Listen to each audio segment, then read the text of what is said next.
we going crazy. Kalani got no problems, you could call him Jay-Z. Best fans up in the nation since the 1980s. Welcome back to another edition of the KSL.com Rock and Royal podcast. It's the Rock and Royal Soccer Show. As you can see on your right, Carla Swensen-Haslam, former BYU women's soccer player, now ESPN Plus analyst and professional soccer analyst. Maybe we'll get to that in a little bit because she just had a banger over the weekend with the Utah Royals FC and their 2-1 win over Salt Lake City native Olivia Moultrie and the Portland Thorns. I always have to add that addendum. I'm Sean Walker, BYU beat writer for KSL.com, and we're here with another jam-packed weekend. The Cougs are back on campus. I know they're not technically classes don't start until technically this week, but it was a full slate of BYU sports this past Friday. Saturday, football opened Saturday night, 69-0 win over Portland State. Women's volleyball is back in action. Couple wins, 3 straight wins in the BYU Invitational out there at the Smith Fieldhouse. And of course, BYU women's soccer keeps winning, Carla, 2-0 over Auburn on Friday night. But before we get to that, thanks for joining me as always. How was your weekend? Thank you so much. It was a great weekend. I think you highlighted it perfectly. Had a late game with the Royals, 8:30 kick, as it was being played at Providence Park in Portland. It's one of the hardest places to play both in the MLS and the NWSL. They have an incredible fan base, consistently just pack the house at Providence Park. And the Royals were able to come out with a win against Portland, who right now is set to make the playoffs in the NWSL, has played very well. You had mentioned Olivia Moultrie, absolutely incredible. She'll be turning 20 in just a couple of weeks, and she surpassed 5,000 minutes of professional NWSL play, and she is still a teenager. And so a lot of great storylines this last week. And then you had mentioned BYU football, getting the big win, having their home opener, exciting for fall. The students get back into class this week. And so, I've been busy preparing for that, preparing for the new season coming up. And so, my goodness, it has been very busy, but in all the best ways. Yeah, it's a good kind of busy. I think this is the busiest time of the year, and it really only goes up from here. But you know what? When there are some big wins and some nationally ranked teams and that sort of thing to talk about, I think it makes the busyness a little bit better. Which BYU women's soccer, Carla, they're still ranked. They're still unbeaten. They're still ranked 2-0 over Auburn this past Friday night. Over 4,200 fans strong at South Field. They saw really nice. I mean, technically, we got to call it an own goal. It was an own goal. There's no denying it was an own goal, the opener. But an amazing, just dangerous cross by Micah Kromhoek, I think, sets up the opener. And then Presley Freeman with a bomb from just outside of the box to officially score her first collegiate goal in emotional fashion. We'll get into that a little bit. But you saw both of those goals. Which one impressed you a little bit more? They had some similarities about them. Obviously, some differences about them in terms of the score sheet and that kind of thing. But which of those goals impressed you a little bit more? I think it's the Freeman goal. You had mentioned that it's her very first goal. She's a defender. And so whenever you have defenders that are making the long 60-yard dashes to get on top of the box, I mean, you love to see it. You also love to see it because defenders aren't getting a lot of shot reps. And so the fact that she was able to just bury it, I think, is very impressive. Now, for those who have kept up with Presley Freeman throughout her career, that's actually not very surprising because she has played in all positions. She has played as a forward. When she, played high school soccer in Georgia, she was often an attacking player. And so for those who have kept up with their career, perhaps they're not as surprised, but for BYU, she has been playing in the defensive role. And so for her to be able to come in and start being more of an attacking player, I think has been really impressive for her. Mike and Kromhoek has also, I think, started to find her stride as she's the one that sent it in. She's playing more on the wing too and is starting to find more of her offensive prowess as well. And so I think that was impressive about that is that you had 2 players who were really stepping into becoming attacking players and allowed her to, get the second goal. And I will add, I have been a Presley Freeman fan since the beginning. I have recorded audio after the very first blue and white game that she played in saying this girl's going to be an All-American for BYU. This girl's going to be a star. And everyone's like, she's just a freshman. It's too early to tell. And I'm like, no, I can see it. And so it's a little, it's a little validating for me because I'm like, no, from the beginning, I've told you like Presley Freeman is going to be a star at BYU. Yeah, and to know Presley really is to love her. She's got just incredibly, just infectious personality. I won't quite call it bubbly, but it is. There's something infectious about it. She just makes you feel good about yourself. She makes friends really easily. The entire team loves her. The entire team's families love her. The coaching staff. She's somebody who came from the other side of the country. She's from the Atlanta area to Provo, Utah. Very different lifestyle change. Very different cultural change. And she's really bought into BYU soccer and Provo and everything about it, which I thought made this weekend's goal maybe a little bit more special because just kind of some context, some backstory. This weekend was her 20th birthday. I think she just turned 20, so she celebrated birthday this weekend. Because of that, her mom actually flew out to Provo from Atlanta. They've got a couple of former friends and club teammates that play for Auburn. Auburn, Alabama is only about 45 minutes away from Atlanta, Georgia, which boggles my mind always because I just don't realize the geography of the South very well. So they know that school really well. They know a lot of the players really well. That obviously helped. But then, her mom, Erin Freeman, she decides to come out to Provo to celebrate Presley's birthday with her, see this big time game against nationally relevant opponents, that sort of thing. And so for her mom to be on site at Southfield, one of the first times she's seen her play live in her college career, and she gets her first collegiate goal, was really cool and I think really special for Presley in a lot of ways. It's funny. We were talking a little bit after the match. I pulled her aside, asked her a couple of questions, typical reporter stuff, just to go through her first career goal. And I could tell she was working really hard to try to keep some of her emotions in check.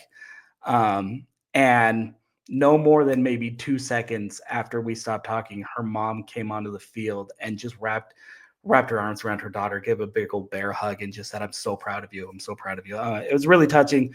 Makes you realize that these players are also human at times. But I think the human element really added to Presley's overall performance. We call her a defender. She plays that outside back role in Jen Rockwood's system that has just as many offensive responsibilities as defensive responsibilities. Sometimes it's maybe the hardest position on the field to play. It's a little bit more of kind of a wing back style role where you're going to get up and down the lines, whipping crosses, set up a lot of chances for your teammates, occasionally score a goal like Presley did on Friday night. But then you've also got to make sure to backtrack and get in your defensive responsibilities. Like, it's incredibly demanding. You can speak a little bit to this, I think, in particular, but it's a very demanding role. And I feel like Presley's taking to it extremely, extremely well. Yeah, no, I would agree. I think that's part of the reason BYU's had a lot of scoring success in the past is because they have their defensive backs get into the attack, and most forwards aren't willing to track back. And so what that means is BYU ends up having one or two extra players in the attack, which is really rare. You don't see that often, just because of how formations are usually stacked. Usually teams will put a majority of their players in the back line so that they can have more players around their goal. And BYU disrupts that a little bit by playing in a diamond shape. They've always been known for playing the diamond. They play it every single year. It's not a surprise. They play in the diamond. Every team knows it. And they get their defensive wings into the attack. But here's the great thing is even if you know your opponent's going to play that, it becomes a numbers game. And if you're always offset one or two players, there's always going to be an attacker open on top or around the box.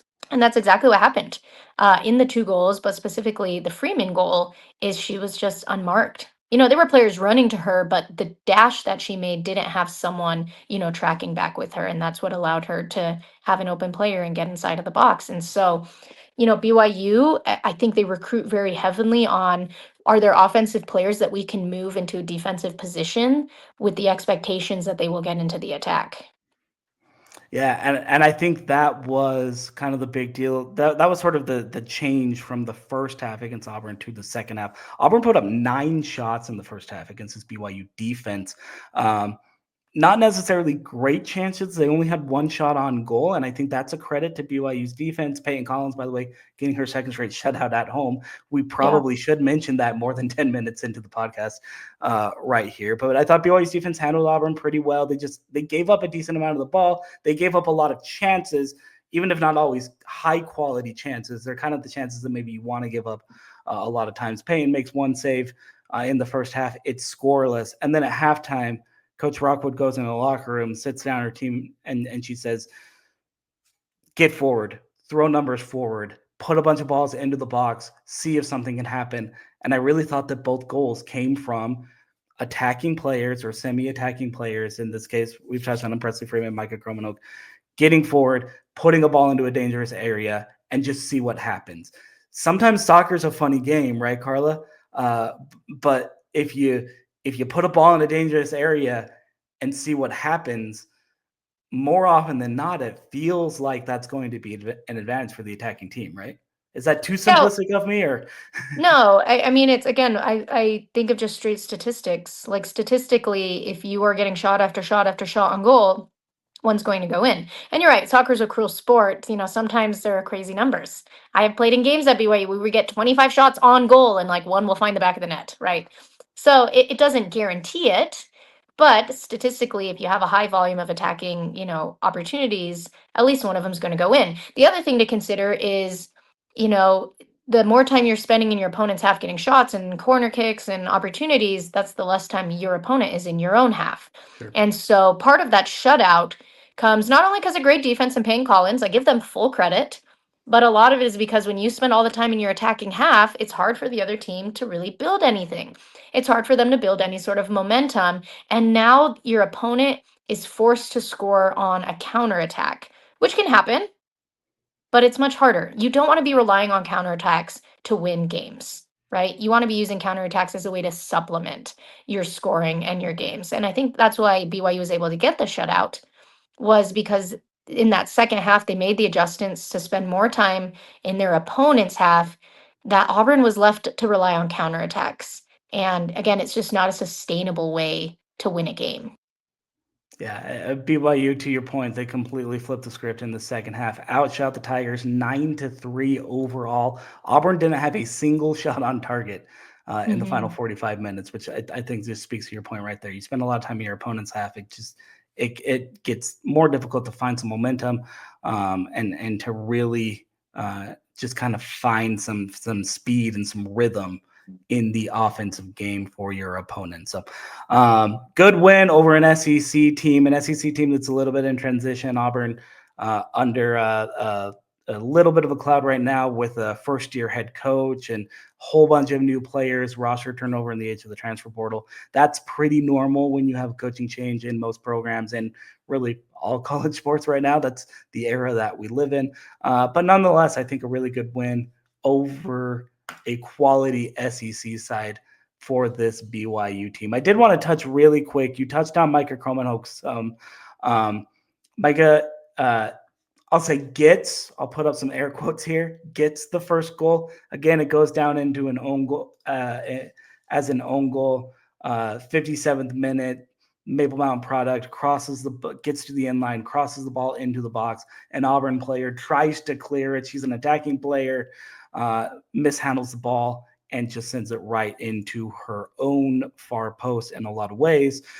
But I think that was an example of just an experienced veteran player kind of seeing something and realizing, hey, I think something can happen. There were a couple of players that were making runs right there. Sophie Savulich, by the way, was right on that back post. If that ball doesn't go in, if that own goal doesn't go in, she's right there to clean up something on a rebound. So there were a lot of really good pieces, I think good moments, and probably some stuff that Micah, I think, saw at that time of like, hey, something good is about to happen. I think a lot of that just comes from experience, Carla.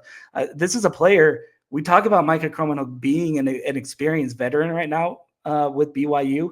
She's also only 2 years removed from high school, from Maple Mountain High School, right? She's barely a sophomore, but she started all 21 games last year, scored 3 goals with 4 assists. She started all 4 games this year for the Cougs, has an assist as well as an unofficial assist on that own goal. And can you see that that experience kind of breeding just more confidence with her, even as she's sort of shifted her positioning a little bit and kind of her formational responsibilities, if you will? Can you see that experience really kind of boosting her up already 4 games into her sophomore season? Yeah, I do see that. If anything, I think the coaching staff just found her position. But that adds to the experience and that adds to the confidence. You know, if you feel like you're playing in a position that really gels with you, then you're only going to be more confident. And confidence comes with experience. So I agree. I think that there's that experience. I think she is just even more comfortable. I thought she played well last season. But Yeah, I think very she's well. just getting more comfortable. She just seems a little calmer. Her body language is a little calmer out there. And so the advantage that BYU has is that she is, you're right, only a sophomore, and so she has still has lots of time to continue progressing. And the thing I think I appreciate about Micah Cromanhook in this season in 2025 that I didn't see a lot in the first um, is in the first season she was bringing her athleticism and talent to get things done, but now I feel like she's combining her athleticism and talent with ability to read the game. I think she's reading the game a little bit better now. And I think that own goal comes because she recognizes if I send the ball into the mixer half a step earlier, Auburn is still in chaos. They're still transitioning back to the back line. So maybe I can take advantage of that. And so she's able to read the momentum of the game. She can read that Auburn right now is still tracking back. They're not in their position. They're flat footed, but that's only going to last for a second. So I need to send it in now rather than waiting 1 or 2 more seconds for them to get in position. If she waits a few more seconds, that own goal doesn't happen. And so I think her ability to read the game and read that momentum, read what the game is giving her, I think is something that she has improved in immensely in this 2025 season as opposed to 2024. Yeah, 100%. Absolutely. Let's wrap up a little bit and kind of move forward, I guess, move forward the narrative to this Tuesday. Full disclosure, we're recording this on Monday, September 1st, Labor Day. So I'm going to try to get my co-host, Happy Carla Labor Day. Swensen-Haslam. Oh, yeah, happy Labor Day. Happy Labor Day to the American workforce. Yeah, shout out to the American workforce. Shout out to the barbecuers. Shout out to the dinosaur museums that are going to be really busy coming off today, if nothing else, with Dan and Carla's family, because they're a little bit obsessed right now, which I respect. As a former aspiring paleontologist, by the way, I just wanted on record that I fully respect the commitment to the local dinosaur museum. Go visit your dinosaur museum, folks. Yes, support your local dinosaur museum. Yeah, support your local dinosaur museum. Exactly. Tuesday night, that'll be September 2nd. BYU hosts number 8 Arkansas. We'll see where they're ranked, I guess, coming up in the United Soccer Coaches Poll Tuesday morning as well. But number 8 Arkansas last week, off to a 1-1-1 start before Thursday night's 2-0 loss. But don't take that too much into criticism of this Razorbacks team. That 2-0 loss was to the number 3 team in the country in Duke at home on Razorback Field. Now they're traveling across the country to Southfield in Provo. This is a team that is very good. That just happened to play a team that was maybe even better, and kind of like BYU in a lot of ways. This Arkansas team is challenging themselves a lot in their non-conference schedule. For one, Carla, I'm really looking forward to this matchup. I think there are a lot of individual storylines that we can maybe look at, but just holistically, how much are you looking forward to this match in particular? Because there could be, I think, some fireworks with 2 top 20 teams on Southfield. Yes, this was the game I circled. I know that UCLA was ranked number 4 and they're UCLA. So I give UCLA all the respect in the world, but I actually think tomorrow will be a tougher game. I've said that from the very beginning. I think Arkansas will be the toughest game that BYU plays because here's the thing, UCLA is ranked, they're great, and BYU is able to get the win, and that's awesome. But Arkansas brings a lot of attacking firepower. That's something that UCLA was still growing on. They were great at their defensive line. Again, they always have athletic players, but they didn't have attacking power. Arkansas plays a very similar to UCLA, very athletic, very strong defensive line, very fast forwards, but they know how to finish. And so I think this will actually be BYU's toughest game of the entire season. I think is going to be this Arkansas game tomorrow at Tuesday. It's the day right before, the students get back into class. I imagine it's going to be another packed house simply because everyone's on campus now. I know in the middle of the week sometimes can be a little harder, but I think this will be the craziest game of the season. And I don't know what's going to happen. I really don't know what's going to happen. I would not be surprised either way. I could see BYU pulling off the win because BYU's been playing very well and in form. I could also see Arkansas putting away a couple of goals because, again, attacking wise, they play so well. Their coaching staff, brilliant. I think Arkansas's coaches are so smart. I remember, chatting with them back in my recruiting days, and I just thought they had the like most brilliant soccer Yeah. minds. And so I think back, I know that was years ago. It's been years since I've been recruited, but I think back to my time, chatting with Arkansas and how smart that I thought, the coaching staff was. And they will make adjustments at halftime. If things aren't going well for the Razorbacks, they will make adjustments at halftime to try to respond to BYU. Now, BYU is playing really well too.